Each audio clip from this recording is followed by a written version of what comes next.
Well, yesterday was the deadline that President Trump had given Russian President Vladimir Putin to end the war in Ukraine or face new sanctions. The deadline, well, it came and went, and the war goes on. And now President Trump says he's trying a new approach, saying he will have a face-to-face meeting with Putin.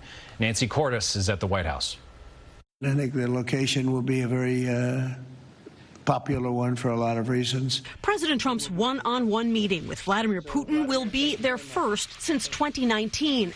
And contrary to initial plans, Ukrainian President Vladimir Zelensky will not be included, even though his territory is the focus of the talks. It's very complicated, but we're going to get some back. We're going to get some switched. There'll be some swapping of territories to the betterment of both.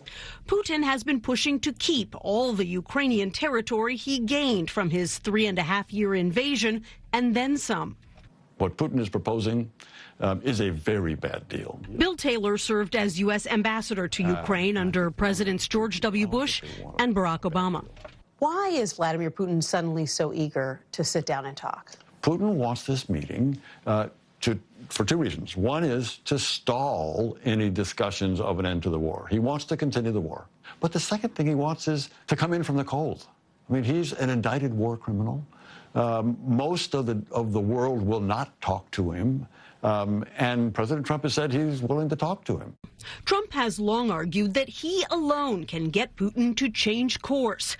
So far, Putin has proved him wrong, leaving Trump increasingly frustrated. So far, I've been very disappointed with President Putin. Every time I think it's going to end, he kills people. He's very nice all the time, but it turns out to be meaningless. Trump eventually issued an ultimatum: accept a ceasefire or face more sanctions.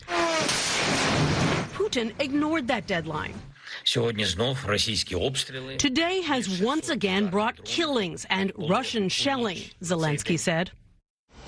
President Trump says he's going to start out talking to Putin, and then Zelensky will be involved in future conversations. But the planning for this summit in Alaska is still fluid, and I was told by a senior White House official that it is still possible that Zelensky could end up being involved in some way.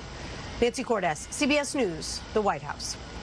Nancy, thank you. And this all comes after the leaders of Armenia and Azerbaijan shook hands at a White House peace summit before signing an agreement aimed at ending decades of conflict there. The White House says the two countries signed agreements with each other and the U.S. that will reopen key transportation routes while allowing the U.S. to seize on Russia's declining influence in the region.